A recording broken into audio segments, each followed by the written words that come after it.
Paper push buttons. Get some note cards or paper. These are 4x6 note cards. You can really use any size. And we have a ruler here. I like to use centimeters because I feel like they're more accurate and easy to describe to kids.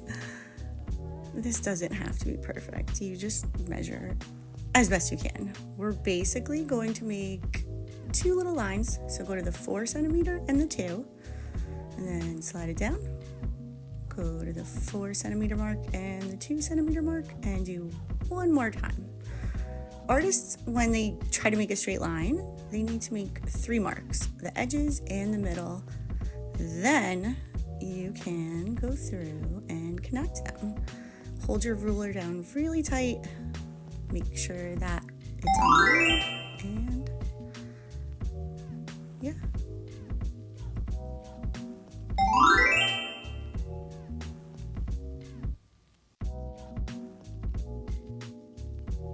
Ta-da!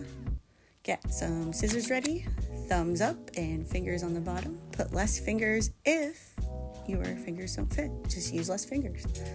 Cut it out across the line, open your scissors all the way, and make long snips. I got something was stuck on my scissors. Anyway, so I'm just gonna cut out those 2 pieces. Save those because you're definitely gonna need them.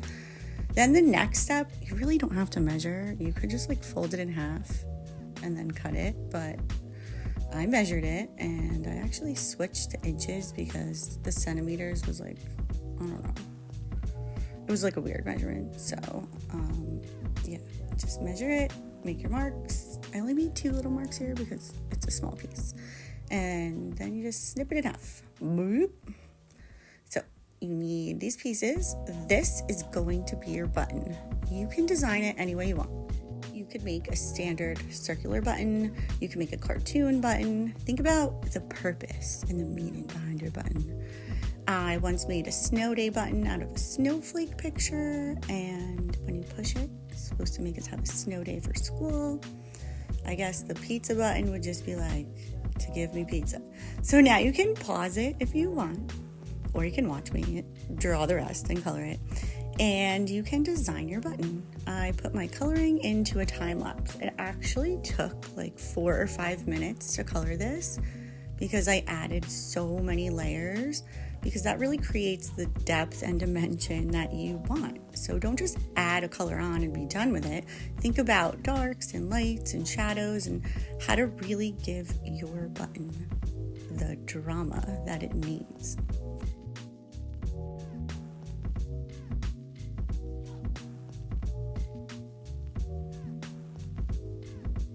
Ta-da! Get those scissors ready and we're just gonna cut out the button. I cut it out and then I went back and touched it up. I added a little beam of yellow around it to make it kind of have a sticker effect. Almost look like it's giving it a little glow. I think that makes it look a little better. There's my little touch-up trim and more touch-ups. Yeah. This is a voiceover if you didn't notice. So you're gonna take that other piece. That's going to be the base of your button. You can totally color it. You can put words on it, push for pizza, whatever you wanna do. But I would plan it out. So if you're going to put words, they're gonna show. And here is the 2 little strips we cut. Whoa, camera swing. For the spring. So the spring is pretty easy. It's pretty cool actually. You take your 2 pieces and you put them a shape of a letter L. Get a glue stick. I love these glue sticks. You're going to put a lot more glue than you think, okay? Most kids put a little bit and then they're like, why isn't it sticking? It's put a lot, push a little bit with the glue stick and then you have to push it down. Press. Give the glue some time to bond with the paper, okay? Cap that guy up. And now for the little folding technique. It's pretty simple. You're gonna fold one, it doesn't matter what you do first, one over, get the crease to be nice, smooth it out, and one down. And then you're just gonna rotate back and forth. So you're gonna be like over and why is it taking so long? Up and over and down and over and up and over and down. That's a time lapse. You don't have to do it that fast. If you end up with like, whoa, look at this spring. You could make like a tiny accordion with this. That'd be so cute. The little extra pieces, you could tuck them in or you could just leave them. It doesn't matter. It's probably fine if you leave them. I think I tucked it in here and then I like took it out later because I was like, we don't need to do that. But, or you could cut them off. It's really, doesn't matter. Make sure you don't make the spring too long or your button will just like flop over. This is where you need to make sure you're putting like a lot of glue. Whoa, I kept hitting my camera. Okay, so we get, this is where I unfolded it. Get your glue and, yep, put a lot. Really, really cover that surface.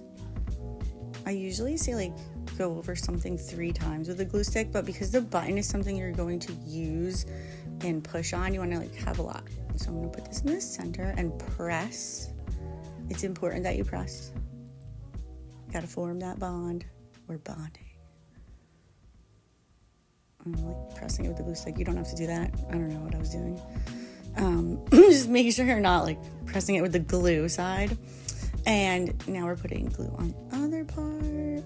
Like, try not to get it on the base. So like it looks like I'm doing it fast because I'm an expert, but just put it only on that little top square. And take your button, push it on, let it bond for a sec. Give your button a second to dry. You could clean up your coloring stuff, or I'm sure you just want to push the button. So let's take a look. That beautiful spring action. We got our pizza ready to go. Boing, boing. And the button is done. You can comment below and tell me what button you would like to make, or if you have another video idea. Let's test the button. Hit that button, and don't forget to hit that subscribe button. Thanks for watching.